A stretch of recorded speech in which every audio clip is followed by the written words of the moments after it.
കോഴിക്കോട് കോടഞ്ചേരിയിൽ പുലി ഇറങ്ങിയതിനെ തുടർന്ന് നിരീക്ഷണം കർശനമാക്കാൻ വനംവകുപ്പ് 4 നിരീക്ഷണ ക്യാമറകൾ കൂടി സ്ഥാപിച്ചു. വനംവകുപ്പിന്റെ RRT സംഘം പരിശോധന തുടരും. പ്രദേശത്ത് കൂട് സ്ഥാപിക്കണമെന്നാണ് നാട്ടുകാരുടെ ആവശ്യം. അഭിജിത്ത് മുഴക്കുന്ന് നൽകും കോഴിക്കോട് നിന്ന് വിവരങ്ങൾ. ഈ പുലി ഇറങ്ങിയതിന്റെ CCTV ദൃശ്യങ്ങൾ അടക്കം പുറത്തുവന്ന് കഴിഞ്ഞിട്ടുണ്ട്. അപ്പോൾ ഭീതിയോടെയാണ് ആ മേഖലയിലെ ജനങ്ങളുള്ളത്.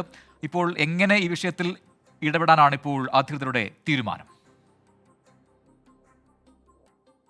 പ്രജിൽ, കോഴിക്കോട് കോടഞ്ചേരി കണ്ടപ്പൻചാലിലാണ് പുലികൾ ഇറങ്ങിയത്. ഈ സാഹചര്യത്തിൽ കർശനമായ പരിശോധന നടത്താൻ വനം വകുപ്പ് തീരുമാനിച്ചിട്ടുണ്ട്. പ്രദേശത്ത് 4 നിരീക്ഷണ ക്യാമറകൾ കൂടി സ്ഥാപിക്കാനാണ് വനം വകുപ്പിന്റെ തീരുമാനം.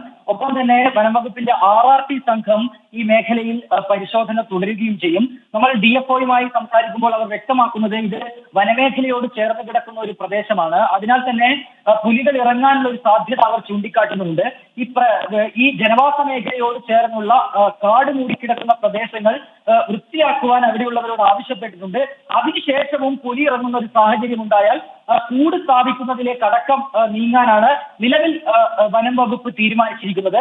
ഇന്നലെ പുറത്തു വന്ന CCTV ദൃശ്യങ്ങളിൽ ഒരു പുലിയുടെ ദൃശ്യങ്ങൾ ഉണ്ടായിരുന്നു. അതിനു മുൻപ് 3ഓളം പുലികൾ ഈ പ്രദേശത്ത് ഇറങ്ങിയ ദൃശ്യങ്ങൾ അവിടെയുള്ള CCTV ക്യാമറയിൽ പതിയുകയും ചെയ്തിട്ടുണ്ട്. ഏതായാലും ഞാൻ സൂചിപ്പിച്ചതുപോലെ തന്നെ ജനവാസ മേഖലയാണ്.